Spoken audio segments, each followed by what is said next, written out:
Minister, should Randy Boissonnault still be in cabinet? Well, I can tell you that the business that Mr. Boissonnault was involved in was never on the Indigenous Business Directory. Mm-hmm. Do you think he should still be in cabinet? That's not a decision for me to make, Mr. Ginnis. Okay. It's interesting that you're not saying yes. Do you endorse his conduct as minister? I can tell you that Mr. Boissonnault's business was never listed on the Indigenous Business Directory. He's a cabinet colleague of yours. You work together closely, I would presume. I ask if you think you should stay in cabinet, and you're declining to answer that.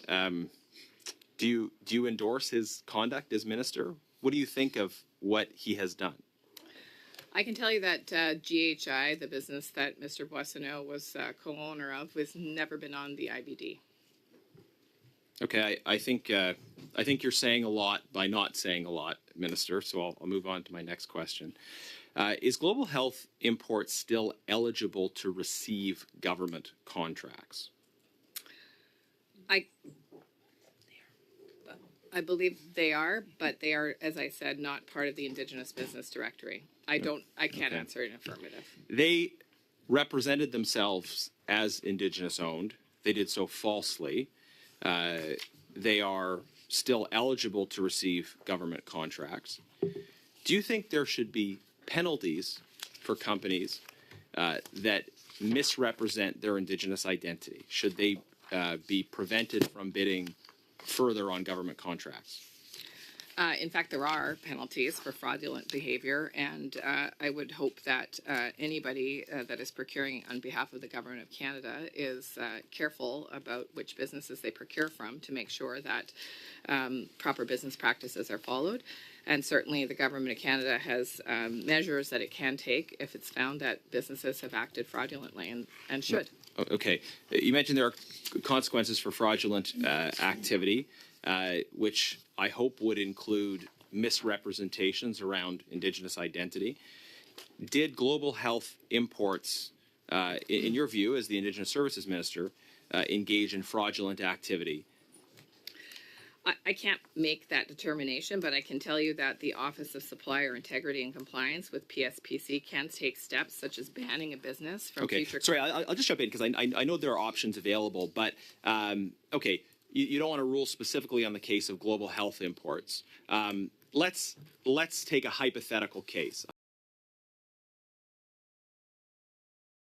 A hypothetical case where you have a company involved in health imports, let's say, that's owned by two people. Hypothetically, one of them happens to be a minister of the Crown.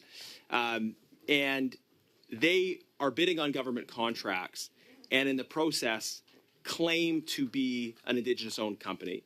That claim turns out to be completely false. If that hypothetical company, in the process of pursuing government contracts, falsely claimed to be Indigenous-owned, would that be considered fraudulent activity?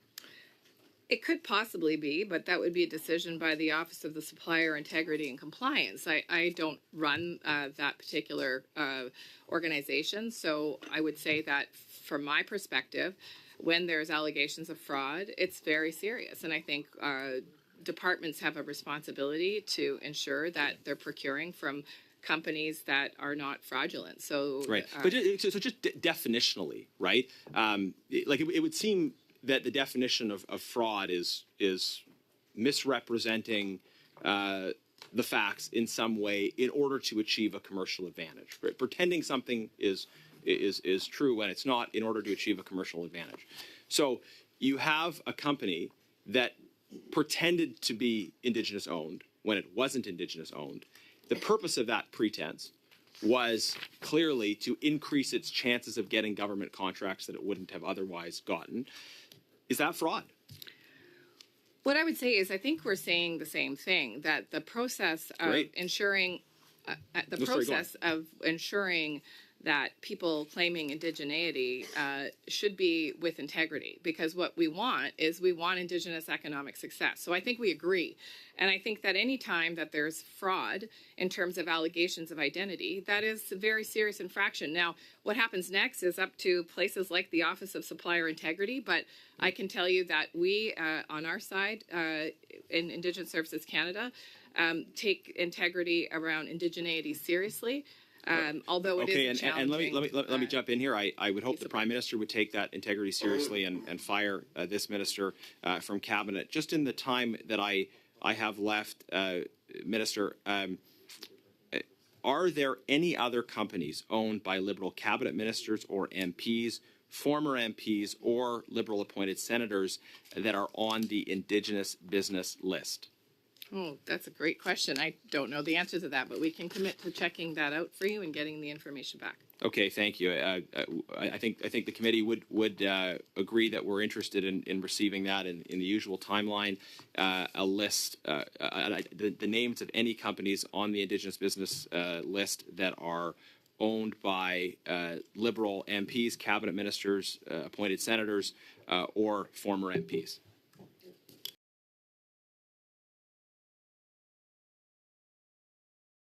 Well, thanks, and I think so that's the flip side is that Indigenous communities often feel threatened by new people coming to community who sometimes claim connection to community, sometimes through issues of second generation cutoff, quite frankly, and that's why the study is so important, because in fact some chiefs have said that people appear to claim membership, and in fact they don't as leaders of the community recognize their lineage or their connection.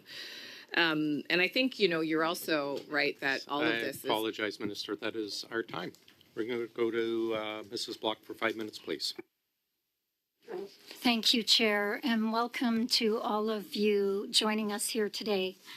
Minister, we have heard repeatedly from Indigenous groups that the majority of the money that the government claims is going to Indigenous companies is actually going to shell companies and not Indigenous companies. And we've just read recently in the news a great example of this with the company owned by Randy Boissonnault. And even though GHI was not listed on the Indigenous Business Directory, and you made mention of that, I think your departmental officials know differently and have agreed that they are still eligible to receive funding from ISC. We've also heard that there are little to no consequences for companies who pretend to be Indigenous. And I want to quote Shannon Mehta-Tawabin, CEO of the National Aboriginal Capital Corporations Association. And they would have stated that there are very little penalties and that there need to be penalties for sure. And he actually went on to say it's criminal behavior to conduct fraud. So we have to take other steps and demonstrate to the world and to Canada that those actors who are engaging in this activity don't use this window and this program to access the federal government in a bad way. Do you agree that it's criminal behavior and that there should be penalties? First of all, what I would say is I think we're saying the same thing in that Indigenous business procurement is a really critical aspect of Canada's economic growth, and we have to take Minister, it seriously. And I asked a very direct question. And I'm going to give you a very direct answer.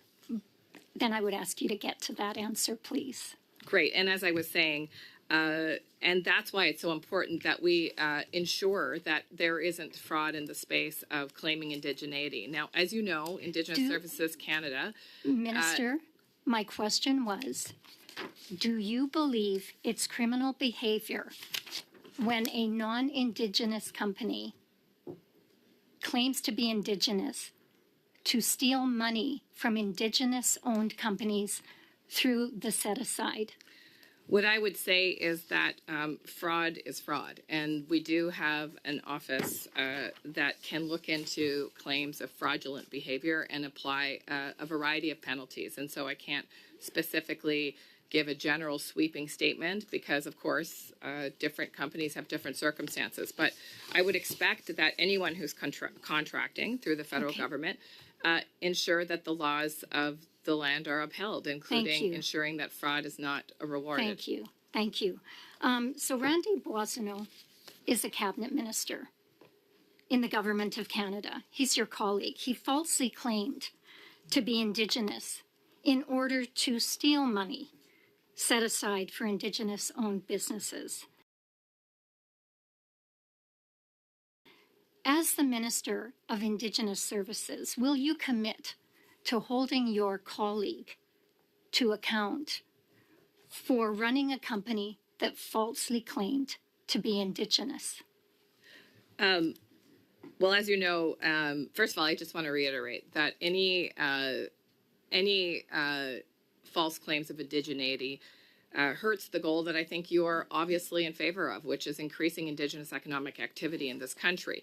And so as I would say that as the Minister of Indigenous Services, what will you do to hold your cabinet colleague to account for trying to defraud the government of Canada by claiming to be an Indigenous-owned business when they weren't? I think I've been clear that Mr. Boissonnault's company has never been on the list. That's not the question I'm asking. His actions speak for themselves.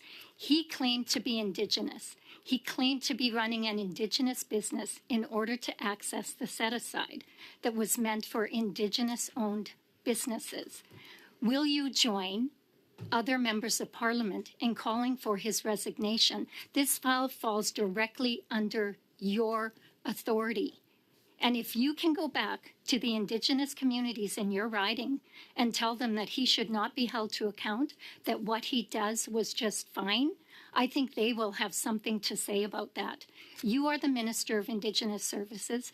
You have ministerial accountability. And when you know for fact that one of your colleagues has defrauded or attempted to defraud the government of Canada by claiming to be an Indigenous-owned business for the sole purpose of accessing something that they shouldn't have access to, I think you have a duty to call that member to account, especially when it falls under your jurisdiction as a minister.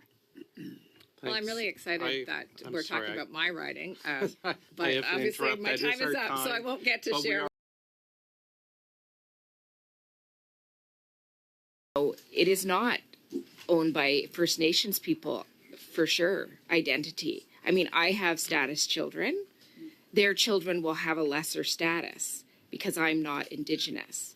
That's how it works. So that means that you can eventually get to a generation where you don't have status. So to me, this is the problem. The problem is that the government's involved. So you're talking about getting out? When?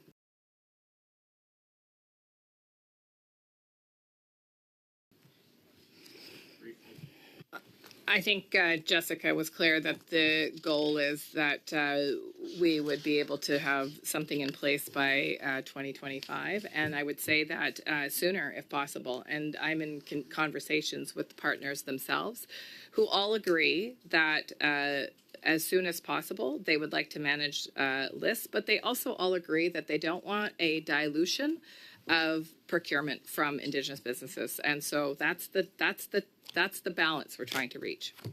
Thank you very much. Mr. Barrett for 5, please.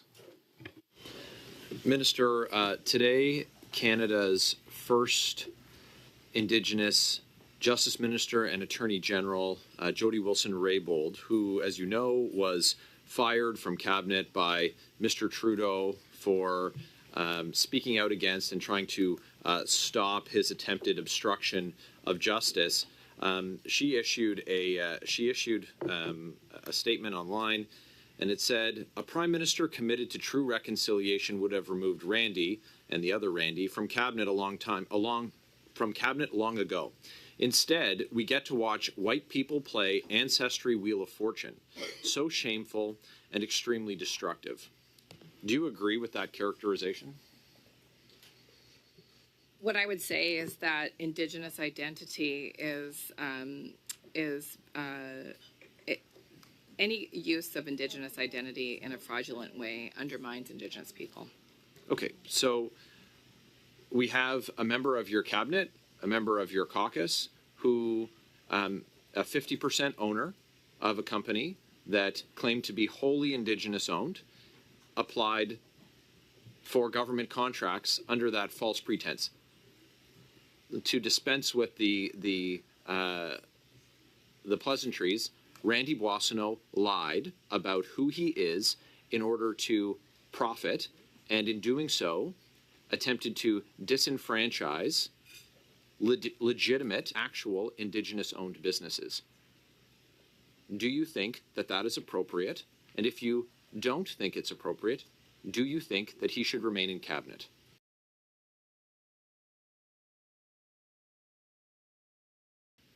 What I would say is that GHI, the company in question, was never on the Indigenous Business Directory. Right, and so they applied. I cannot, for example, weigh in on what decision points were made when GHI was awarded contracts. And so I can tell you, though, with very high degree of confidence that he was not on the list. He wasn't defined indigeneity. So he wasn't on the list. We know that he has previously said that he was Indigenous. He is now saying that he is not. So we know that he applied for a contract saying he was Indigenous. And this is the point that Ms. Wilson-Raybould has made. And it certainly undermines reconciliation. Would you agree that a cabinet minister claiming indigeneity to win government contracts and remaining in cabinet undermines the government's stated goal of reconciliation? Well, I think Mr. Boissonnault's statement is on record, but what I can say is what I've just said, which is I think that when people utilize false claims of indigeneity, it's extremely harmful to Indigenous people, and it's extremely harmful to the process of reconciliation. So thank you for that. Unfortunately, the Prime Minister, Mr. Trudeau, said this morning, "I'm happy that he, Randy Boissonnault, is continuing to lead on issues around jobs and employment and represent Alberta in our government." So you agree that it's harmful. The Prime Minister doesn't. So do you agree or do you disagree with the Prime Minister with his delight that Mr. Boissonnault, who is a fraudster, is continuing to represent Alberta in the government of Canada, in your cabinet, all the while attempting to disenfranchise Indigenous individuals and Indigenous-owned businesses? Well, I think what is important here is that it's not up to me or any other person to police people's indigeneity. And so for me, this isn't about... Minister, he said it's not for you to police. He said he lied. So he's the one who said he lied. You know that he lied. And you just need to have the moral clarity to say that what he did was wrong. It undermines reconciliation. And that type of fraud is unacceptable in your government. The rest of my time to Mr. Genis. Are there any instances of companies facing consequences for Indigenous identity fraud that you can identify?